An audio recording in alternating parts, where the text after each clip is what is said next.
Okay, we are live. Hi, this is William Ramsey. Welcome to William Ramsey Investigates. On today's show, a very special guest, returning guest. His name is John Brisson, Brisson. If you listen to my show, you've heard him many times. You've covered many important subjects, timely subjects, things. I think this was at least, we're over 20 episodes for sure.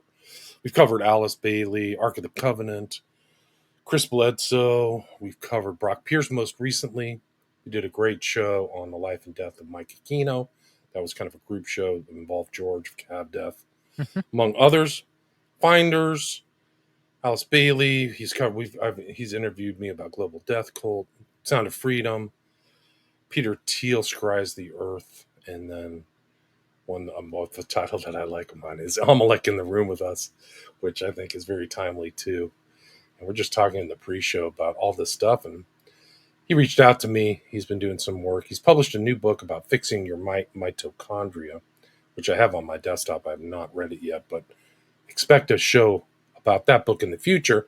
But he's also been doing research about somebody I'm interested in. It's largely somebody who's kind of like bounced around the alternate media to see some of these other people crop up, like this guy, Carol.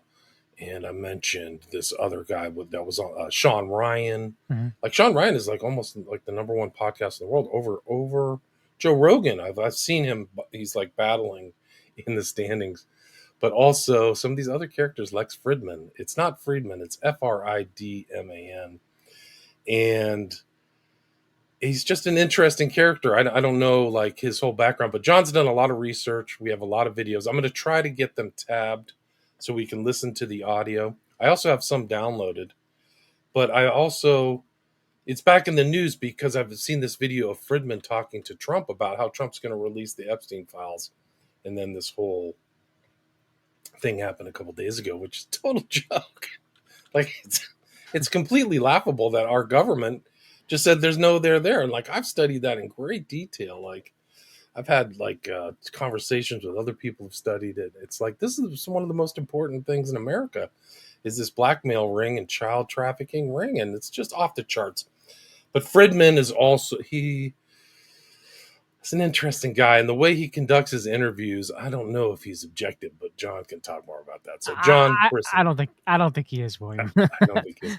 And I think it's important. Like I just was watching a clip on Alex Jones talking about Ben Shapiro, like, we've come to the conclusion, the government said it, so there's nothing about Epstein. You're watching these guys, they're influencers. Mm-hmm. And it makes you uncomfortable, especially Fridman and the way he conducts stuff. When he's talking to Kanye, you see like some of the stuff you sent me was Grimes that I've seen, Novel Harari, and just like a shaper of culture, and not in a good way, in my opinion, but no. What got you kind of on the path of Fridman? Is it something you've been working on a while, or has it come up recently? It's been over a few years. My friend Joe, I don't know if he wants me to give him his last name. I can if he wants me to, but he was the one who alerted me to Lex many years ago. Most people know obviously of Joe Rogan and Joe Rogan's Nexus. We have Joe Rogan to thank for Lex Fridman in a lot of ways, but he kept saying, look at all these people that he keeps having on, and I'm like, oh. And so I started, just keeping a look, and, a lot of transhumanists, a lot of culture shapers. One of the biggest one during the COVID pandemic being Albert Bourla, right? And we'll get to some of the, clips with Albert Bourla, which pretty much helped to break down, what I think kind of exposing who Lex is. So Lex, obviously, just to name a few people, Sam Altman from OpenAI, Vladimir Zelensky, right? The president of Ukraine, Donald Trump when he was running for president, Ben Shapiro, who you had mentioned earlier. He'd even hosted the Ben Shapiro versus Destiny debate, which, you couldn't pay me to listen to that debate, right? Because Destiny is a degenerate. There's other things I can say about Destiny. He also has pedophile tendencies. And Ben Shapiro is just horrible Israeli Zionist toe the line liar, bullcrap artist, whatever you want to say Yeah. about Ben Shapiro, right?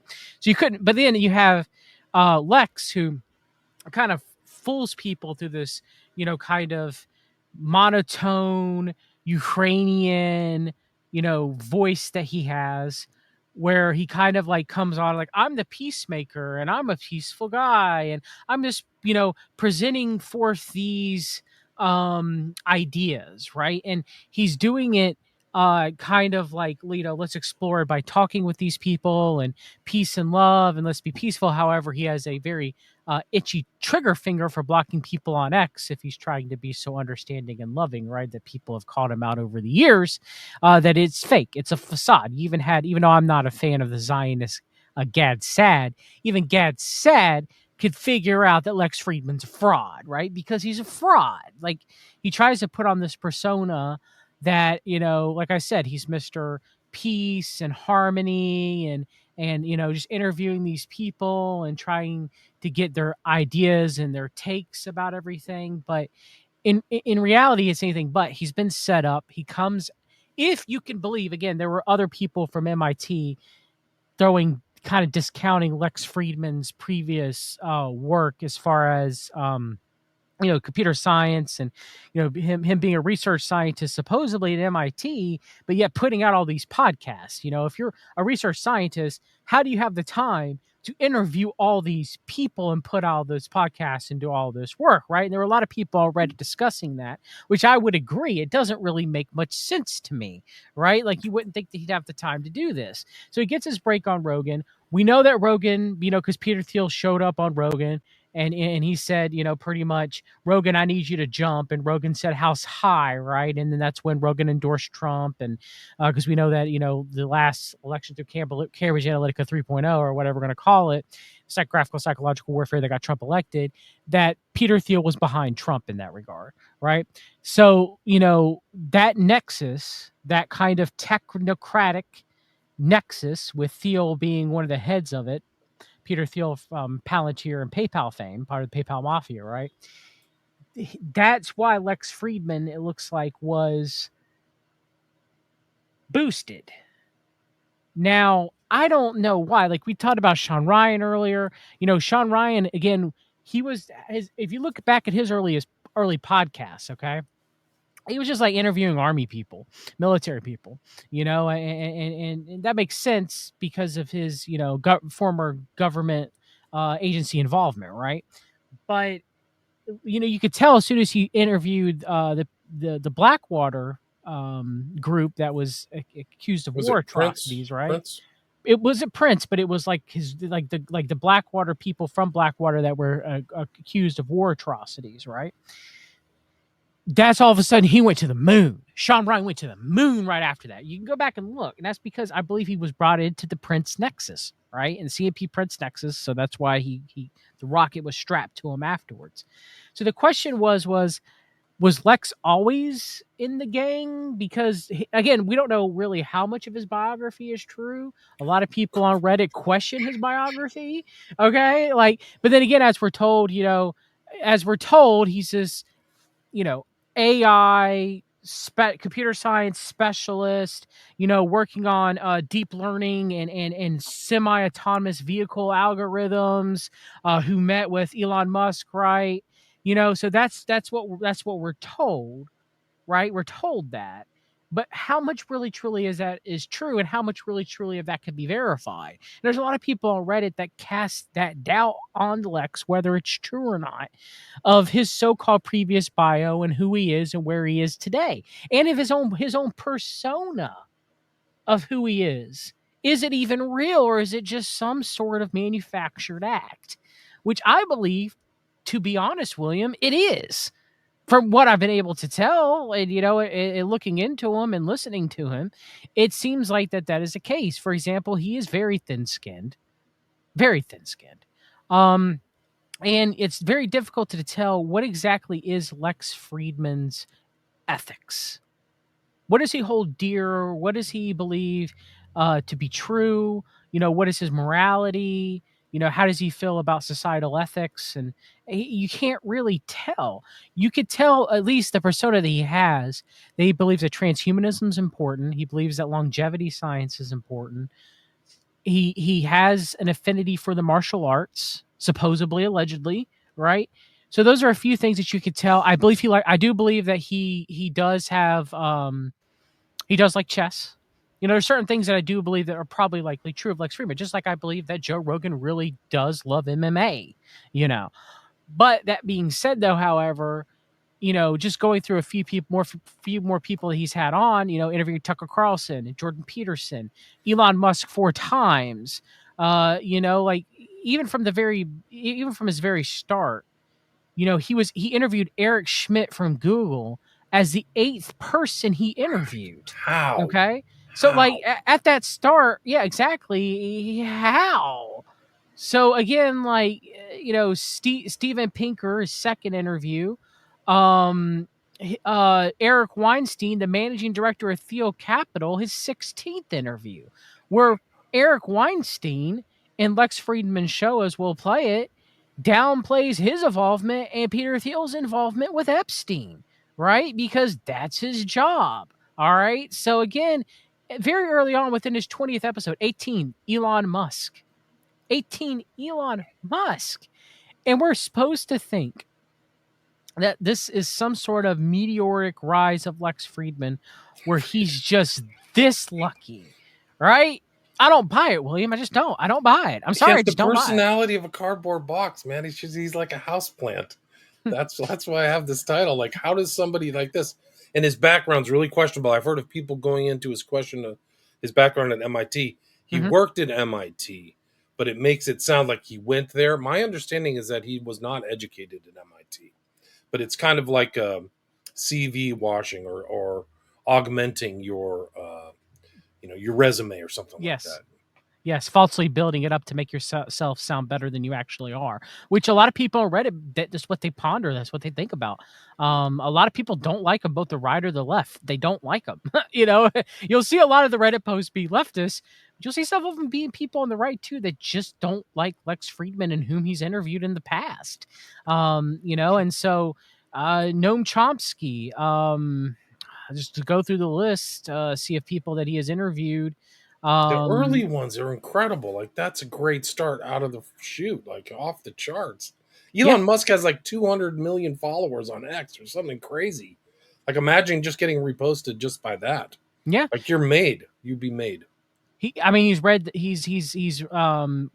83, the futurist technocratic Bostrom, Richard Dawkins at 87, Vitalik Buterin, the creator of Ethereum, that was backed by Peter Thiel, number 80, Jack Dorsey, the former CEO of Twitter, 91, Eric Weinstein again for a second time at 88.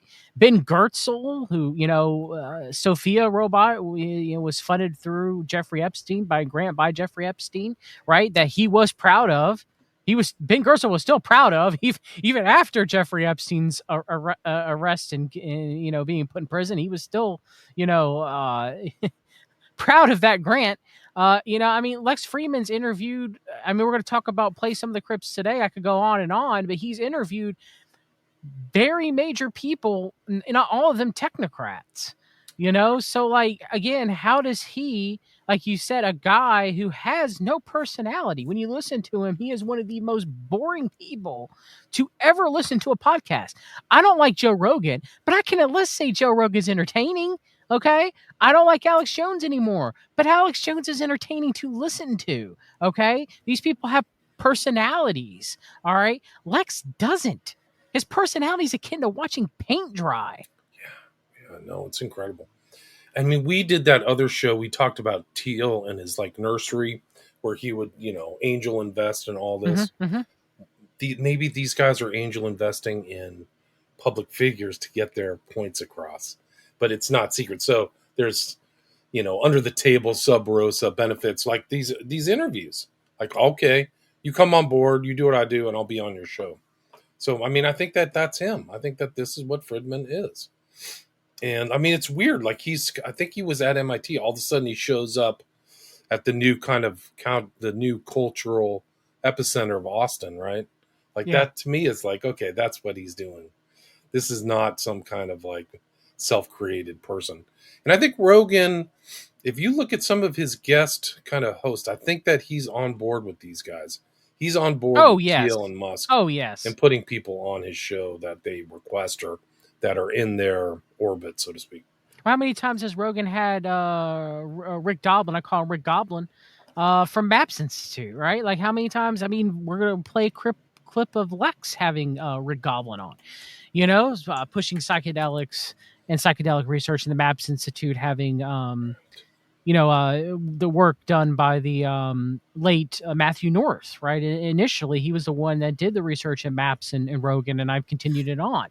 So I mean, what do we expect? Rick Doblin literally said, the reason why I call him Rick Goblin, he literally said, and I quote William, he said that they were going to use psychedelics like ketamine, and they were going to put soldiers with PTSD in K-holes and then bring them out so they no longer have PTSD anymore and then send them back to war again.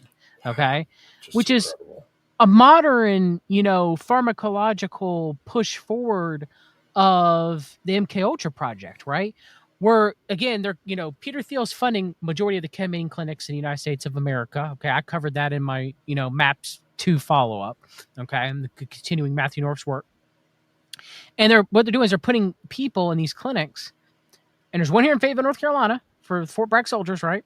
They're putting them in the metaverse using Oculus, which is Anduril Industries, Palmer Luckey, right? And then, or should I say, Palmer Luckey. And then putting them in ketamine infusions, putting them in K-holes, and then taking them out and claiming they lived like 10 or 15 years of their life, 20 years of their life, or however, in that brief amount of time they were in the K-hole hooked up to the metaverse, and that they're now fixed. They no longer have post-traumatic stress disorder, and you pretty much, as Rick Doblin said, you have super soldiers. Because no longer are they going to be, again, where does PTSD stem from? It stems from the psychological trauma that soldiers experience in the battlefield, right? And some of the horrific things that they witness and some of the even horrific things that they participate in, okay? But to say that you can somehow pharmacologically and through the metaverse change that so that all of a sudden, their soul's not effective, but everything's in the brain and you can rewire the neurons to get them no longer have PTSD at all and just put a gun back in them and put them through infinite trauma, and that's okay? It's disgusting. It's disgusting. Like the people who focus on like MK Ultra died or they burned all the stuff in the early 70s. Like this is the next step. Like we're at iteration 3 or 4 or something like that. Like these guys are doing it. This guy's doing it. And to not think that there are unethical things taking place in some of these places. Even right, I'm just scanning the Wikipedia pages. Just go down to the Maps Assault allegations. Yeah, I covered that. Yeah. So what else are they doing? And then you see all these kind of weird things happening, even in the modern culture today. Mangione and that Boatner guy from what was it, Minnesota or Wisconsin, who said that he was trained, and then they disappeared him. Why would you say that? Why would you even know how to say that? Like that's really kind of like alt media type stuff, but the Narut files and stuff. So this is the orbit of Fridman. Like this is like you see him in the same kind of overlap as Rogan. Yep. Like how much of Rogan is real? I don't know. Like he's very similar promotion to Fridman in the sense of kind of transhumanism, drugs, right? Like psychedelics. I think Rogan's thing was the spirit molecule, so called DMT pushing DMT, psychedelics, which Maps is doing that. And you literally have here, I covered Megan Brisson in British Columbia, Canada. She was molested by her therapist that were giving her MDMA as part of a MAPS clinical trial. Yeah, this is not that long ago, 2015, 10 years ago. Just resolved 2019. Wow. So this is God. So Dubin's on there. They're all on there. Toblin the Goblin. I think I like that. But Yeah, so Fridman has all these characters. Do you want to show? Do you have anything else before we get to the videos or anything? Nah, that's really about it. I think we Okay. covered enough of Friedman's sketchy Let's background see if I can and pull this. meteoric rise to power because of Joe Rogan and I believe Peter Thiel Nexus is I think you're right. I think that they're there, and you know, these guys. The interviews are softball. They're not really. no. They're you know, they let him talk and they don't really say anything, and he kind of Fridman seems to shape things according to his agenda. I would say. Very much so, yes. Yeah. He's not an excellent interviewer by any stretch of the imagination. One of the things about these kind of fake guys too that you see is they all push the shot at the very beginning, like Ben Shapiro and Borla and Fridman. Let's see. Let me know if you hear the audio. Do you regret sort of being like overrepresenting the effectiveness of the vaccine, technically saying correct things, but just kind of like highlighting the super positive things that may be misinterpreted, you know, saying 100%? No, I never said something 100%. And every time I speak, if a number is 100%, I rush to say that in biology there is. I think he's lying. I think he said 100% efficacy or 95, which is impossible with any treatment for the most part that I know of, as far as, you know, for the most part. But then you notice that Lex uses qualifying language beforehand where he's like, well, yeah, maybe you said 100, maybe, but he pretty much agrees with him that it's still efficacious, right? So it's So he's log rolling. It's called log rolling, where you like don't have any you're like, you set this up. Here's the underhanded pitch. Let's listen to it again. Do you regret sort of being like overrepresenting the effectiveness of the vaccine, technically saying correct things, just kind of like really, Lex, really highlighting the super positive things that may be misinterpreted, you know, saying 100%? No, I never said something 100%. And every time I speak, if a number is 100%, I rush to say that in biology there is nothing 100%, right? Because always there will be when you go to the millions. Okay, there were in the study things that were 100%, for example, deaths, or in South Africa, when we tried, there was 100% efficacy. Clearly, small numbers. When the numbers will become much bigger, the 100% will not hold, but will be 95, 96. So still, directionally, this is the point. So I'm very, very careful what I tweet. And no, you're not. No, he's not. He's a liar, Albert. Yeah, he is. And a stone cold propagandist and money grubber. So he's telling me they had a very small study down there in Africa with the shot, right? And he said it was 100% ethical because nobody died from it and no one died from COVID, right? And it's like, well, if your study is a very small study, it doesn't really prove anything when you're using a mass shot across millions of people, right? You can't equate the two, and, you know. And then he goes, well, even though it's used against, you know, millions of people now, right? It was 95%, 90% effective. Now you've done numerous shows exposing the pandemic, William. All right, I've talked about it. I've discussed it throughout various shows. There's no way it's not. The shot has done more harm than it ever did anything good, if at all. So now we know, and you can say hindsight's 2020, but then again, I was saying it, and I'm sure you were too, back when all this was going on, that the shot was going to be this way. And again, like, it's a bioweapon. He's lying. It's a weapon. He's lying. It's crazy. It's crazy. It's still out. They're still doing this. They're putting out this mRNA for kids. Mm-hmm. And Ezekiel Emanuel, another guy on TV doing the rounds.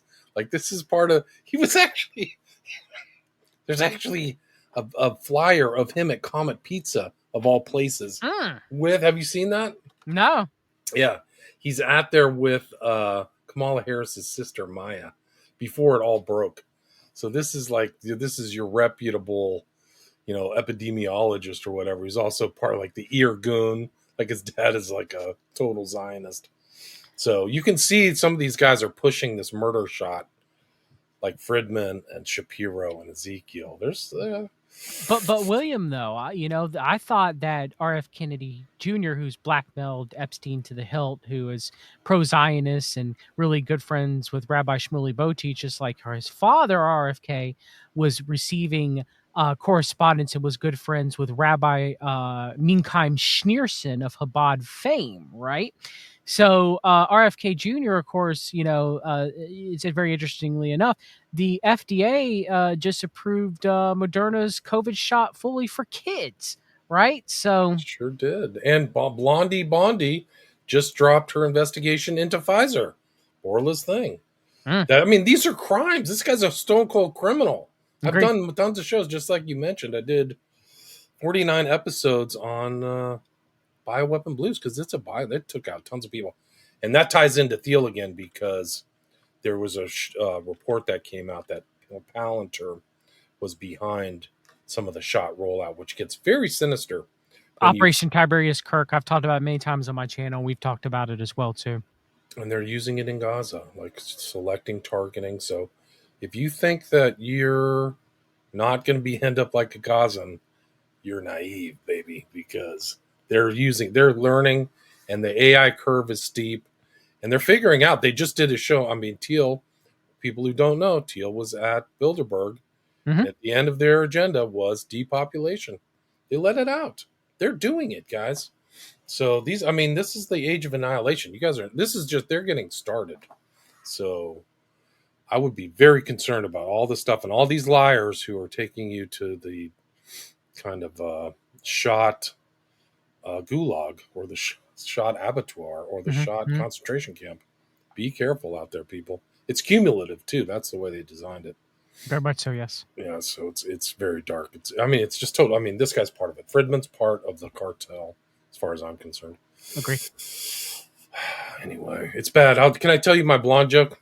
Yes, go ahead. On the topic of Bondi, he was a total loser. She should quit.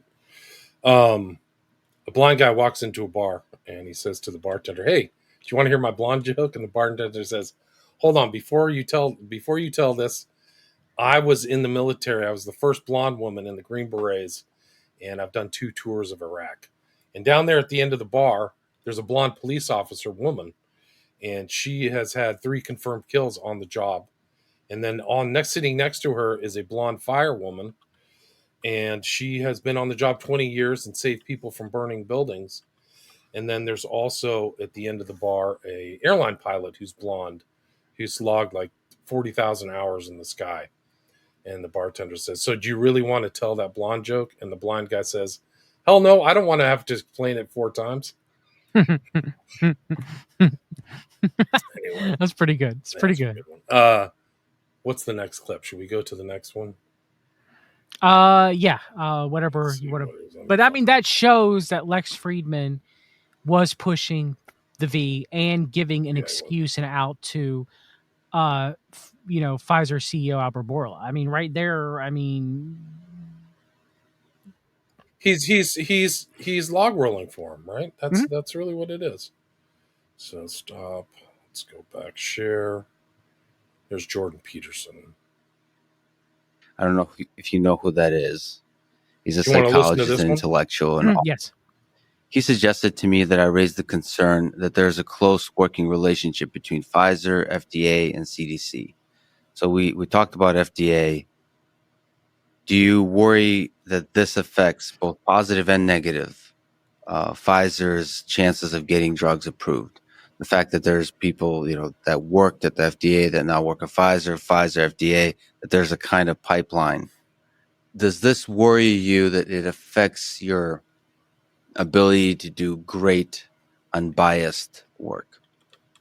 I have zero doubts that this is not affecting at all their ability to be unbiased and regulate. And in order for the system also reinforces that by creating significant time barriers. If someone moves from an industry to FDA, he won't be able to deal with topics for a period of time, and then for even an enhanced period of time with topics that are related with the company he or she may come from. I think these regulators, they are really very strict, rightly so. If anything, I feel sometimes that maybe they should be a little bit more open-minded, particularly when it comes to new technologies, rather than trying to judge and implement the same framework of evaluation of new technologies to all. They are always, as regulators, in the conservative side. But always, they are unbiased and they are trying the best. And it's not only one or two people. They have processes to make sure that there are self-checks and balances within the agencies, both in CDC and in the FDA. Difficult decisions, they bring external experts that they should express. Easy decisions, they are internal experts that they are debating a lot. And if there are disagreements, they elevate them. So I think it's we are lucky to have good regulators. I think I agree with what you said before. As with all governmental agencies, there is bureaucracy, and the bureaucracy needs to be addressed. And by saying bureaucracy is not relaxing the bar needs to remain high, but focusing on what matters rather than on the detail. So you don't, I've been reading quite a bit about history. You don't worry about human nature and corruption that can seep in. You're saying institutionally there's protections against this. I think there is always the fear of corruption, particularly when you speak about public servants. But clearly the risk is very not the corporations.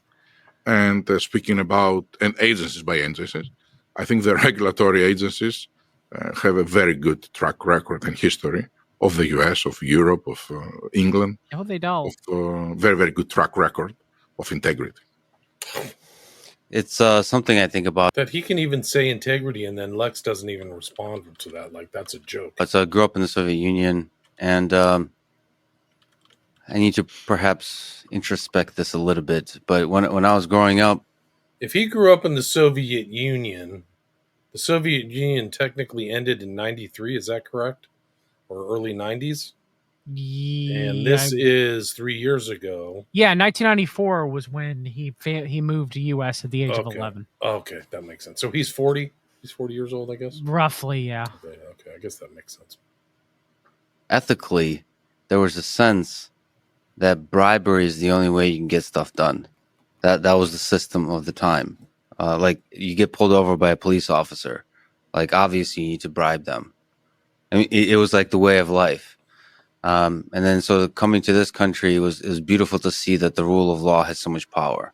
And ultimately, the rule of law, when enacted, when it holds up, it gives people freedom to do the best work of their lives. But there. One of the interesting things a commenter said, Ephesians 5:11, he would go to sleep listening to my show and wake up in the morning listening to Lex. That's happened to me. So I'd be listening to some other show. YouTube pushing it, the algorithm? Yeah, they push Lex on me. Like, I don't even like this guy. I don't know why this is being pushed. And it says a lot about YouTube. Oh, very much so. And it's crazy to me that, like, Albert Bourla straight up lying. Yeah, right to your And face. Lex just does not, like, really, like, maybe 2% pushes back.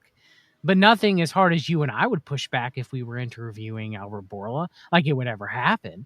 But it's like, it's crazy to me where Bourla's literally saying, well, there's no collusion between the United States government and the big pharma and, regulatory committees and commissions. And, it's a pretty safe track record of drug approvals and them not being recalled quite often. Right, Albert? So, just I mean, stone cold lies. It's fascism. It's like super fascist. All their people are in there. I mean, it's super corrupt. These guys are full on snake oil salesmen. They're horrible. 1,000%. I mean, I'm not going to list the drugs that have been recalled that they know. I'll name two big ones that they knew were bad, but still pushed them anyway. One was OxyContin by the Sackler family, saying it was non-addicting, and the second is Celebrex and the modified COX-2 inhibitors. There are numerous. Like, you can look at the America, which pharmaceutical companies were shipping tainted blood with hepatitis to Europe for hemophiliac patients. Okay, like it's long been documented, the corruption of big pharma, And, American institutions are supposed to regulate big pharma, like the FDA, CDC, for example, is supposed to work with them, have regulations. They don't exist. The regulatory bodies suck.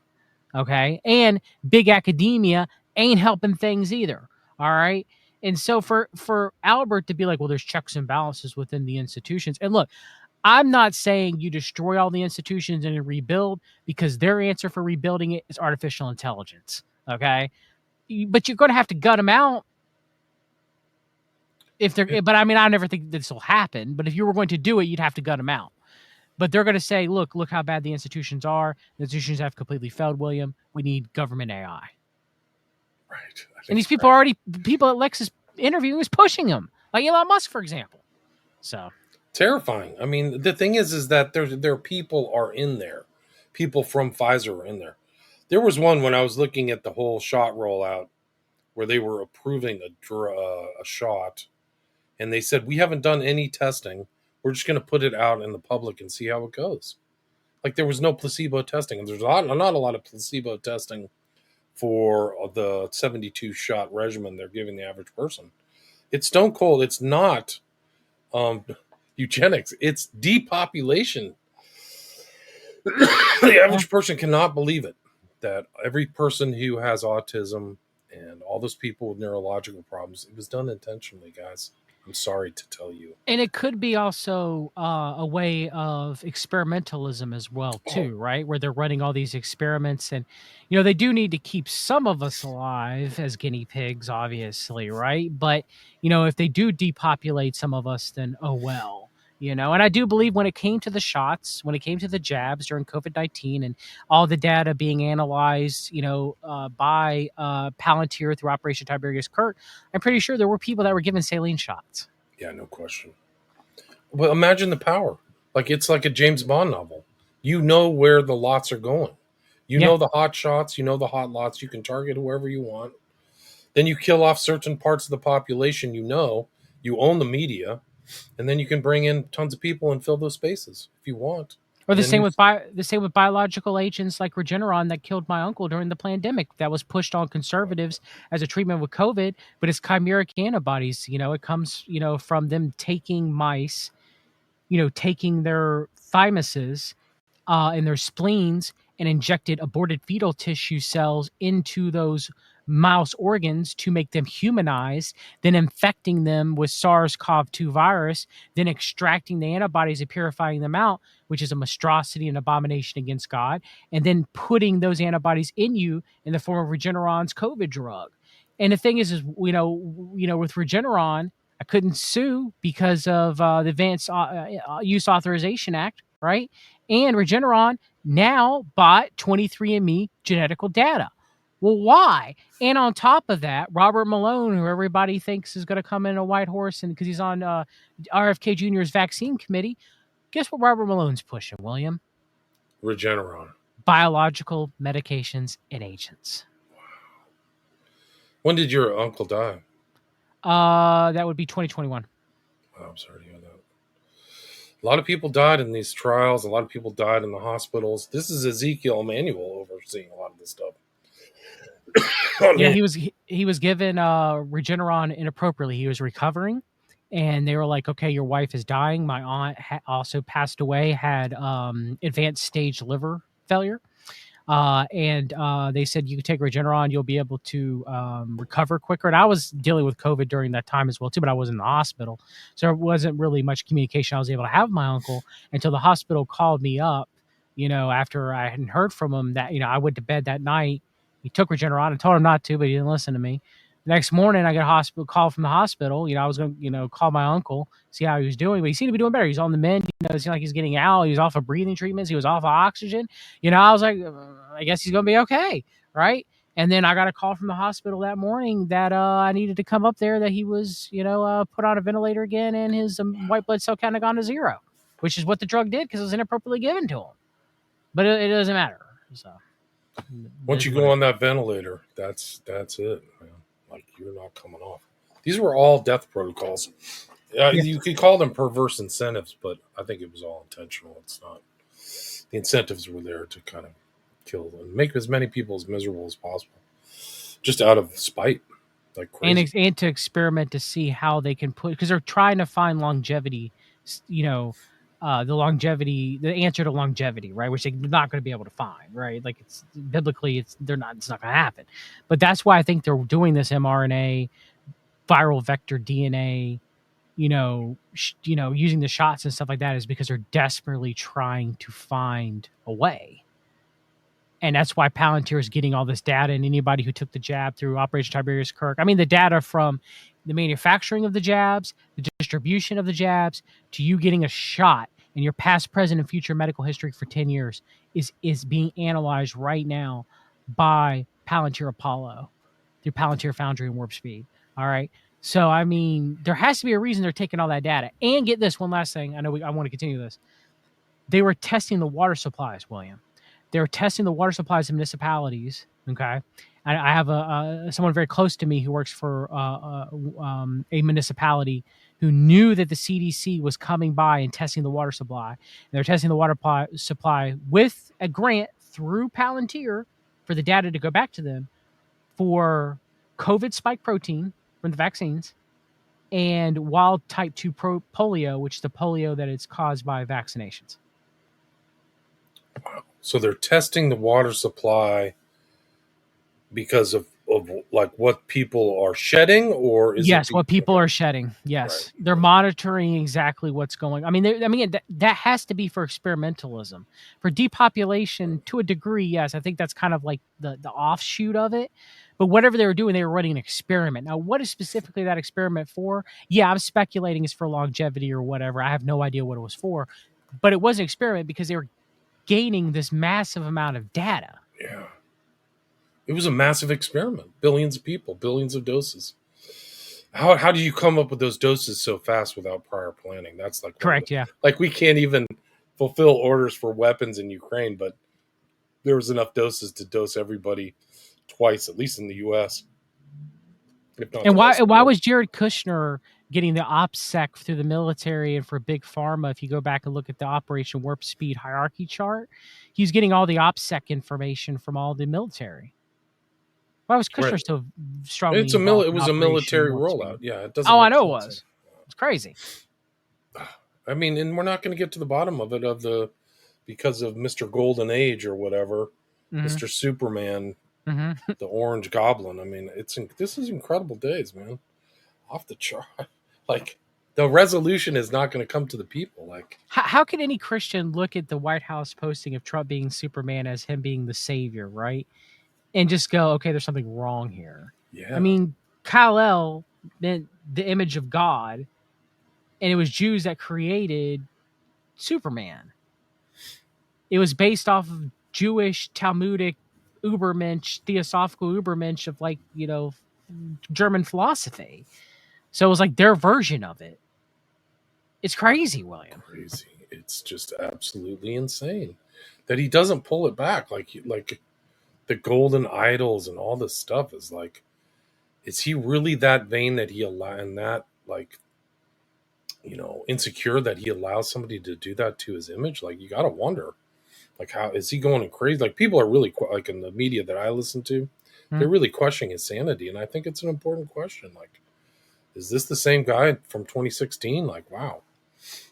And then he's starting to push people away. You don't see Vance that much in the media anymore. No. Or Gabbard, right? So, like, this guy will use people and dispense with them, right? So Musk really helped him get elected.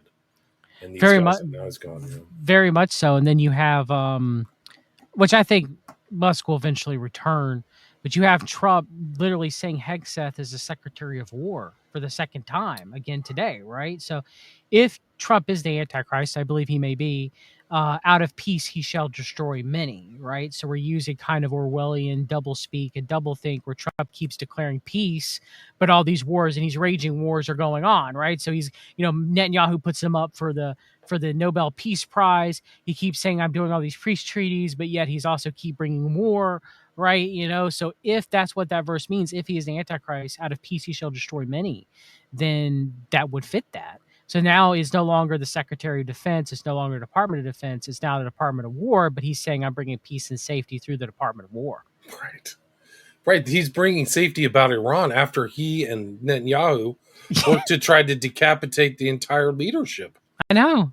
Like they tried to kill them all off, and then he gloated about it. And then he's like, they're peace. dead. I bought peace. I bought Yeah. peace. It's peace now. There's peace. Yeah. I mean, and you have the Abraham Accords going to maybe the Cyrus Accords, if depending on which countries are involved with Abraham Accords version 2, that's going to be out soon, right? So I mean, I don't know, man. It's getting wild out there. It's getting really wild. The military parades, the deception, the covering up of Epstein not coming to the front. I mean, I hope some of these people quit. I hope Bongino quits. They have to quit if they have any integrity. Because if you don't, he's just going to lead you down an even darker path of him just being a lickspittle to all his whims. And that's not what people voted for or supported Trump for. So, I mean, these Christians, I mean, how can you support this? Like, this is a huge scandal. This whole Epstein rape scandal. I mean, all of it. RFK Jr. saying all Americans, and then he retracted it per se. All Americans will be wearing wearables in a few years, and he was like, "Well, I didn't mean like all, like." But then, I mean, I've done shows on it. RFK, the transhumanist. I've done 3 shows so far. I got more in the tank to do. I got to do my RFK Jr. Scientology New Age show too as well. Oh no! But I didn't know that. There's so much proof. Is his wife a Scientologist? No, he at one time was a lawyer for a Scientologist defending law firm. That's disturbing too. So, yeah, things aren't good, man. This is not good. Do you want to get back to Fridman? Yeah, sorry, we went over a little tangent there. No, but it's important to see this in context because you're not going to get a straight answer out of this goofball Fridman. No. And that's really, I think that's the gist of what we're trying to say. And he's going to push transhumanism, because that is what he believes. Right. At least I think that is one of the core tenets of what he believes is kind of the transhumanist longevity lie of Silicon Valley. All right. Here he is I think he's with Musk, right?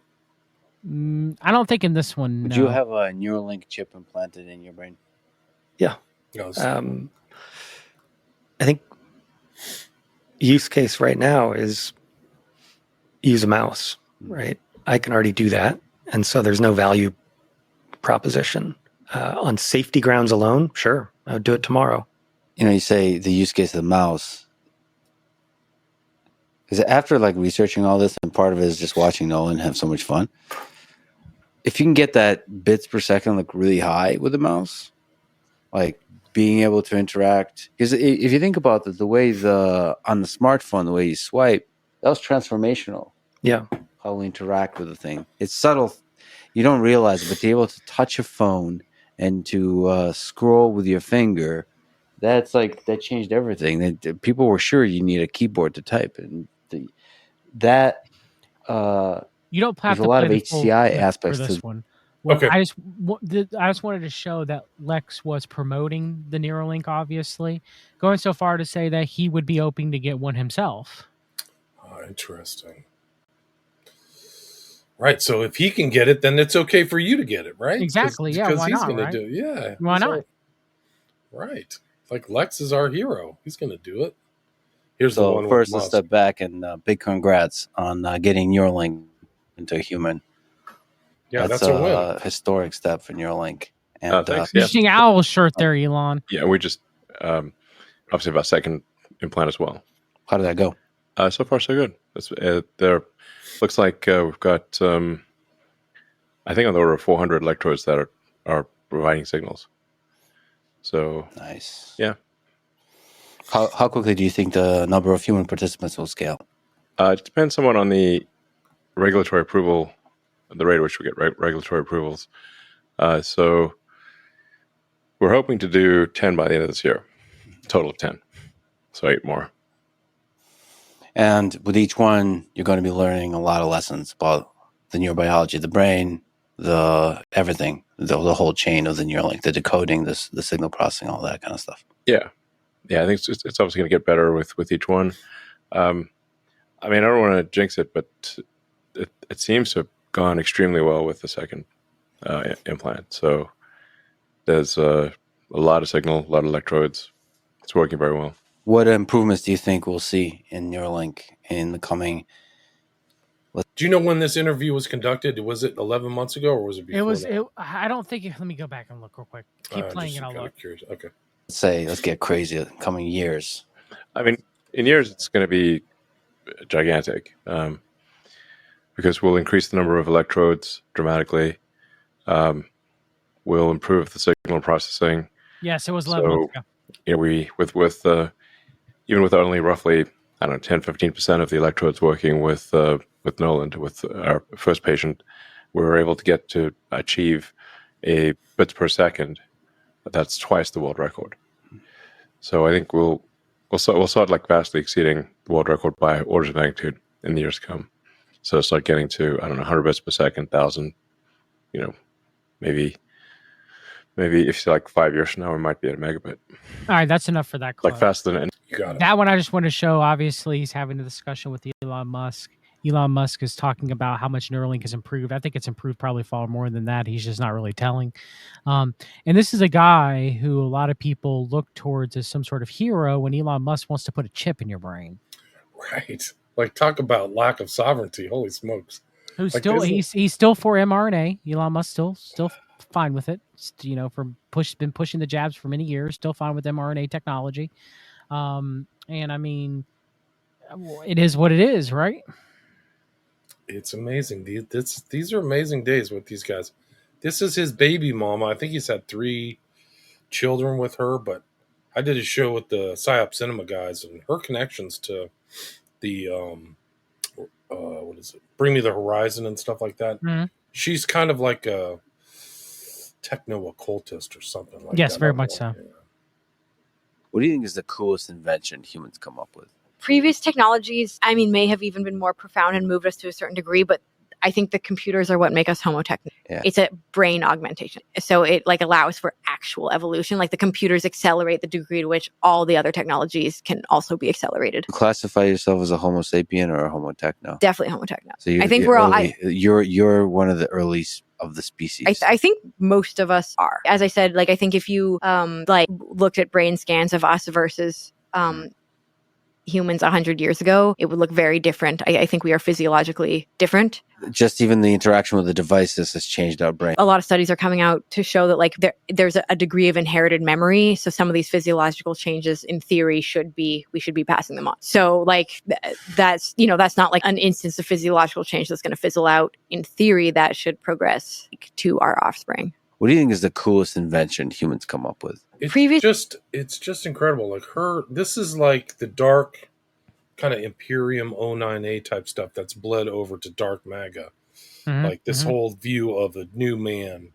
They would call it Homo Galacticus or something like that. Correct, yeah. So she has some of this kind of advanced philosophical thinking or something like that. That's also these tech people from Silicon Valley. But Barbara Marcel would call it Homo Universalis. It's the same, the human that seeds the stars. It's the same right? shtick, yeah. It's the same. Well, that they're, it's neo-theosophy is what I call it. If I had to give it a name. No, I think you're right.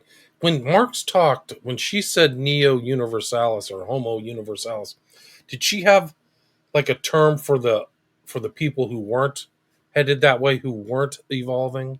They were the selfish. So I talked to write about the Theosophists. Alice Bailey calls any Christian, anybody who believes that they need a savior is selfish. So through Theosophy and Neo-Theosophy, you'll run across many of them use the term selfish. So they redefine what selfishness is, and that you and I, ethically, morally, and biblically, we would define selfishness as an act in which a person tries to keep something for themselves that not necessarily that they should or need to share with someone else, right? Obviously, I'm not talking about you give everything, that's not what I'm saying, but selfishness would be like, if you're eating a sandwich and someone's starving and you have a foot long and you're like, I'm not going to eat, I'm going to eat the whole thing, that's the definition of being selfish, right? Where they kind of remodel it or rework it in that if you don't want to be part of their Homo Universalis, Homo Technicus, whatever you call it, future or whatever, you're holding them back. You're holding them back from techno accelerationism, Prometheanism, techno optimism. You're stopping from all these innovations from happening. You're stopping from them to live forever and them to see the stars. And, Barbara Marx Hubbard actually says that Christ's abilities, Messiah, right? Because she believes she's a co-creator with God, that she's a Messiah herself, that she's Jesus herself, right? Is biotechnology, mRNA, the ability to self-replicating machines, the ability to seed new star systems and stuff like that and everything. And so you're the selfish. And so what needs to be done to the selfish? Well, the elite, as 1/4, as the pale horse rider, and her interpretation of Revelation, will kill 1/4 of humanity. Right, those are the which selfish. are the Christians, the selfish. Selfish is synonymous with Christian. Yes, it's interesting when you hear that because it's the same thing in 09A or even Harry Potter. You're being inculcated with this kind of binary philosophy of the magical people and the mundanes, or the muggles, or the selfish, and they're slobs. They're all keeping us back from our grand futuristic destiny as Homo Galacticus or Homo Universalis. So you see it, the similar concepts through different philosophical systems. But I think it's drawing from the same satanic, inspiration. I think you're right too. But yeah, you will see it over and over again put forth by both Satanists and techno optimists. Right. So it's the same. That's a good point. I think people need to realize that these techno optimists are doing that same thing.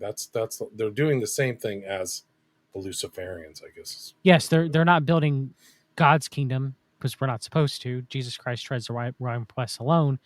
They're building their father Satan's kingdom on earth, or at least attempting to try to do that with nice language, like we're moving forward. Love and light. Love and light, right? We can choose how we do that. And I think we were being very reckless about how we're doing that. Like, we're just having social media. But I think this idea that, like, this is a time to choose intelligent design should be taken very seriously. Now is the moment to reprogram the human computer. It's like if you go blind, your visual cortex will get taken over with other functions. We can choose our own evolution. And I think right now, the way we are evolving, we can choose our own evolution. We can choose how we do that. And I think we're being very reckless about how we're doing that. Like, we're just having social media. But I think this idea that, like, this... You choose to consciously evolve. You choose to evolve to Homo Universalis. Wow. Same language. It's the same language, man. Incredible stuff. Like, this isn't like some abstraction from when you see this stuff first, up front. It's not some abstraction you're learning in a book or something. Like, this is like, this philosophy is being promoted like right in front of your face. They're all saying it by some of the most, in your face, so-called powerful, so-called richest people on the earth, right? It ain't just like some nobody saying these things, right? You have Elon Musk literally going forth and saying, this is what I believe in. A neo-theosophical Russian cosmos belief, and it's satanic to its core. It's Luciferian to its core. It's Promethean to its core. I mean, that's what it is. I mean, the LaRouche organization, you know what Helga LaRouche's widow rebranded the organization? You know what it's called now? Nope. Promethean Action. Wow. Go look on X right now. Look at it right now. A little aside, real quick, just for a second. Go bring it up, William. I'm trying to. Promethean Action. Right. And for people who don't know, Blavatsky, her whole symbol of Satan was Prometheus, right? So Prometheus, for people who don't know, is the Titan that brought fire to humanity, right? Which is why it's called liberated humanity. It's just another tell of Lucifer. This isn't a tell of Lucifer. It's a Gnostic tell of Lucifer. It's a Gnostic inversion of the Garden of Eden. That's all it is. It's just another tell of it. 15,000 followers. Wow, there it is. There's the space opera symbolism, right? Yep. Like, and this is the same thing. It's freaking Mormonism, Scientology, Marx, Order of 9A. It's all, we're going to the stars, and all these other people are holding us back, and Musk probably. Yes, just may not see the dark side of it yet. Well, he said cosmos type things, Russian cosmos type things. But again, like, our perceived enemies, they're like, like, she literally is giving the talking points of American exceptionalism, of techno optimism. I think I've seen this woman. She like complains about the king of like England and stuff like Yeah, that. because that's what LaRouche was. She's a Larouchian. Wow, this is really dark. If I remember correctly, if I remember, that's LaRouche's widow. Okay, maybe that's her. Okay, well that makes perfect sense because I've seen other people promoting her. Holy smokes! It's such. Yes, Helga Zepp. That's Helga. LaRouche. Yes, this is Helga. Wow. Yes. Okay. Holy smokes! Because I know a guy who's fully embracing Luciferian thought. Like, there's no other way around. Like, this is not Christian. This is satanic and evil. Wow. Super disturbing. I know some people in geopolitics who promote her because some of these guys, like Harley Schlanger, was a LaRouchian. There's like a LaRouchian thing, like a sympathy for LaRouche as a kind of like parapolitical analyst. I'm not saying LaRouche organization got everything wrong. I'm not saying that. But this is its rotten fruit that's come to its fruition. Yeah, wow. We'll have to do another show on this. This is crazy. I cannot even believe that. I don't want to go in who's promoted her stuff. It seems like another trendy thing within geopolitics is to bring everything back to the crown, And I don't know how much of that's really true. I think the crown is part of it, but agree. It's not all of it. I mean, I think you have to look at it as like Satan is like, from a Christian perspective, it's like Satan's putting things together. In my opinion, that's. Yes, and God's ultimately allowing and sometimes, driving these things to occur, especially if we're entering the end times. So, yeah, it sure feels like it. We're sliding into it. When you look up at the stars and think big, what do you hope is the future of humanity? Hundreds, thousands of years from now, out in space. I would love to see, a trillion humans living in the solar system. If we had a trillion humans, we would have at any given time 1,000 Mozarts and 1,000 Einsteins. That would, our solar system would be full of life and intelligence and energy. And we can easily support a civilization that large with all of the resources in the solar system. So what do you think that looks like? Giant space stations? Yeah, the only way to get to that vision is with giant space stations. The planetary surfaces are just way too small. So you can, unless you turn them into giant space stations or something, but yeah, we will take materials from the moon and from near Earth objects and from the asteroid belt and so on, and we'll build giant O'Neill style colonies. And people will live in those. And they have a lot of advantages over planetary surfaces. You can spin them to get normal Earth gravity. You can put them where you want them. Enough of I think most people are going to want to live. I just wanted to show again that he's pushing Earth. it as well. So you have both sides where Bezos has kind of looked at more of a, or at least it's used to be looked more as a leftist, progressive, technocrat billionaire, right? Where now it seems like they're all coming to the center, right? Yeah, in a lot of ways. So it's interesting. It's interesting. He's pushing the same beliefs. Isn't this also a deflection away from their rapacious greed? And yes. You treat his employees at Whole Foods like. Don't worry! Don't worry. We're going to seed the stars, but it's going to take the blood of so many people, right? The theosophical better restock those shelves, peasants. Yeah, the theosophical concept of Stephen Ketamine Bannon, CMP, used to say. My friend Jeff Shepard showed me it's a theosophical concept of Alice Bailey. Next man up, right? You're replaceable. Next man up. Someone else will fill your job for the future society.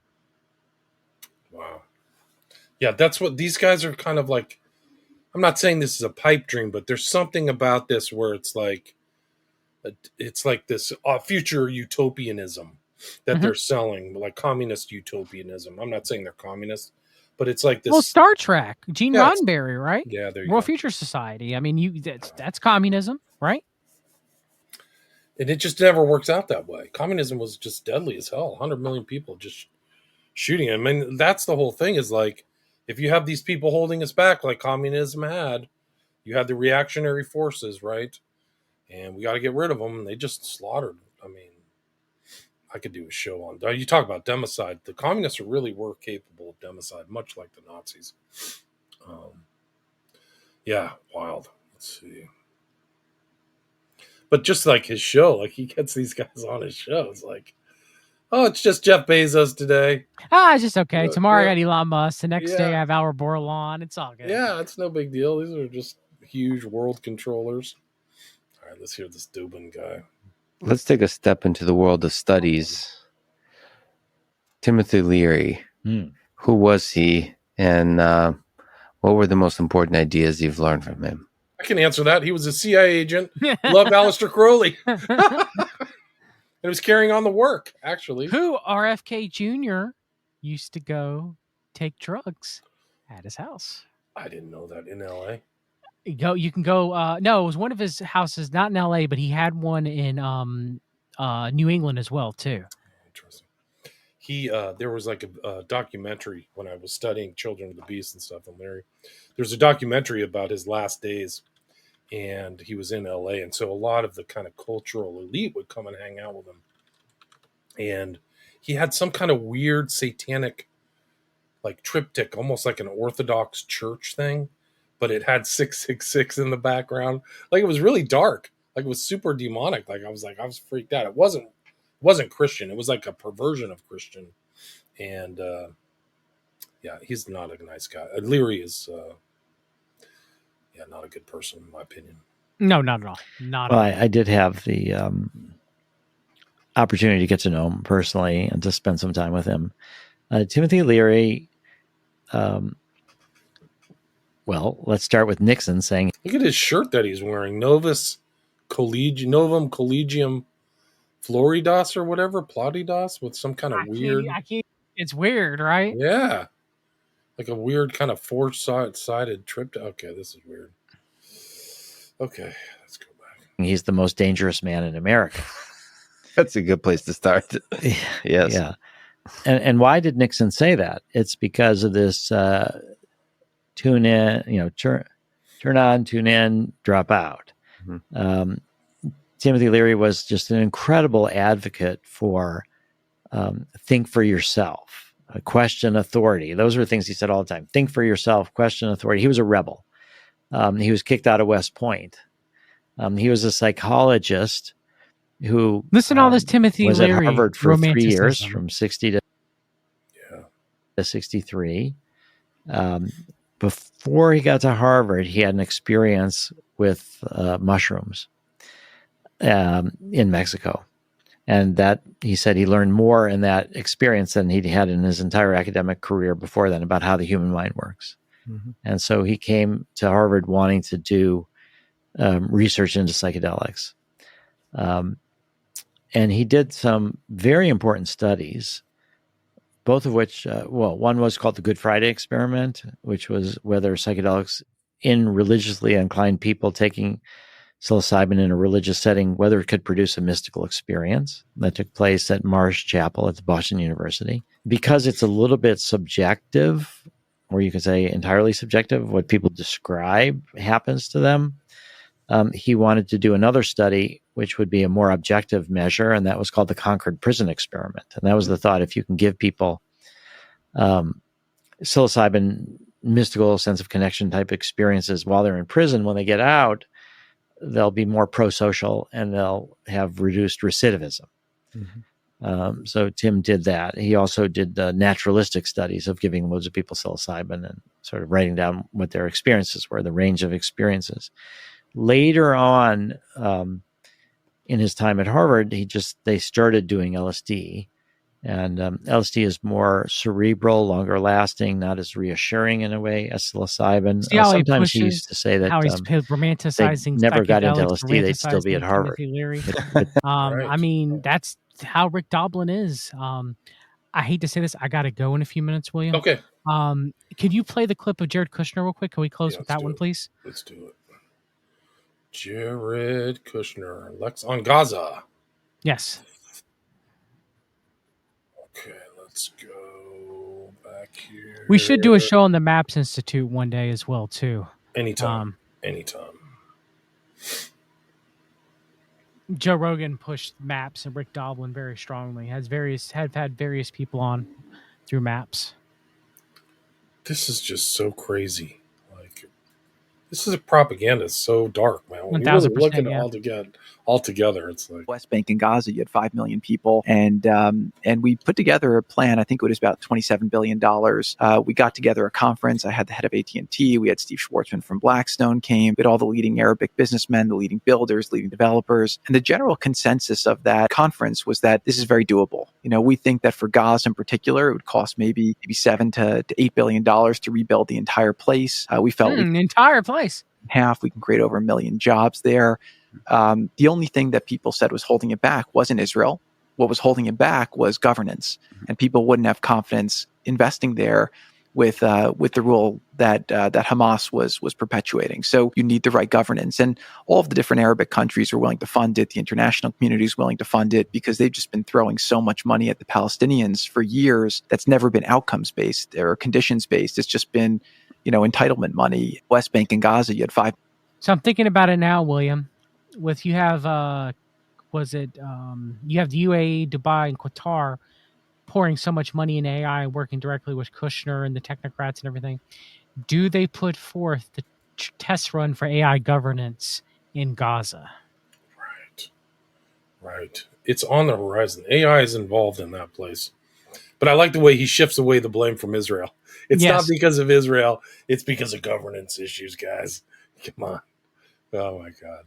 John, I was supposed to say with closing, he talks about if Gaza's destroyed, right? He didn't necessarily say that, but the way he was kind of framing it, like if it no longer exists, it only take about 8 or 9 million to rebuild it back nicer, right? They've spent so many billions. I've said this. They could have bribed people to get Hamas out of Gaza for probably $1 billion. Just bribe the right people. It's crazy. It destroyed. It's crazy. Give me a break. After they did this whole decapitation strike on Iran, this picture came out of Netanyahu. He's either in Greece or Israel. And look at these people behind him. They're Lex Fridman clones. Maybe Lex Fridman is a clone of some kind of Secret Service Israeli. Mossad agent. The guy look behind him, that looks like Lex Fridman.